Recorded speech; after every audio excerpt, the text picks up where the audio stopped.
I'm Rebecca from Relief Counselling. And I'm Val from the Therapeutic Camper.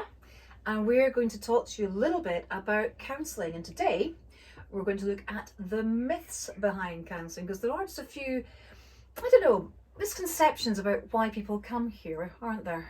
Yes, absolutely. I think the biggest one that comes up for me is around when you can access counselling. Like, when is it bad enough? When is it a crisis? You've got to wait till you're actually deep in crisis before you access counselling, and that's not really the case, is it? No. If you can kind of go, oh, actually, I'd just quite like to work on this, and that can really, it's not necessarily a long-term thing. It can just be like a few sessions or even one session, and all of that can really just help. And yeah, it's like letting the pressure out of the bottle a little bit. It doesn't have to be a deep-hearted crisis that you're coming for. It can just be, look, I'm just not feeling quite myself. I don't know why.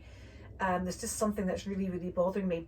But I do feel there is something we should talk about. And I know people mention the elephant in the corner, but I feel we should acknowledge the puppy on your lap. Would you like to tell us about this little guy? Because he is actually part, this guy here is actually part of Val's therapy. So over to you to explain a bit more about this little guy. So Sonny here is, he's almost 7 years old now, and he is a registered therapy dog. He's registered with Canine Concern, and he came into our lives purely by chance. We weren't looking to actually get a therapy dog.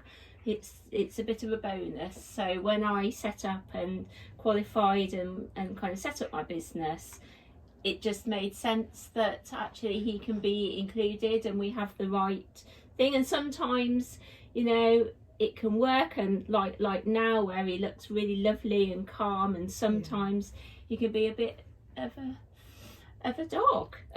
He is actually very super. I've had the pleasure of meeting Sonny about 3 times now, and he's an absolute delight. But I just felt we couldn't continue with this session and not mention the fact he's here. Yeah. That'd be great. And he is sweet. He's a good lad.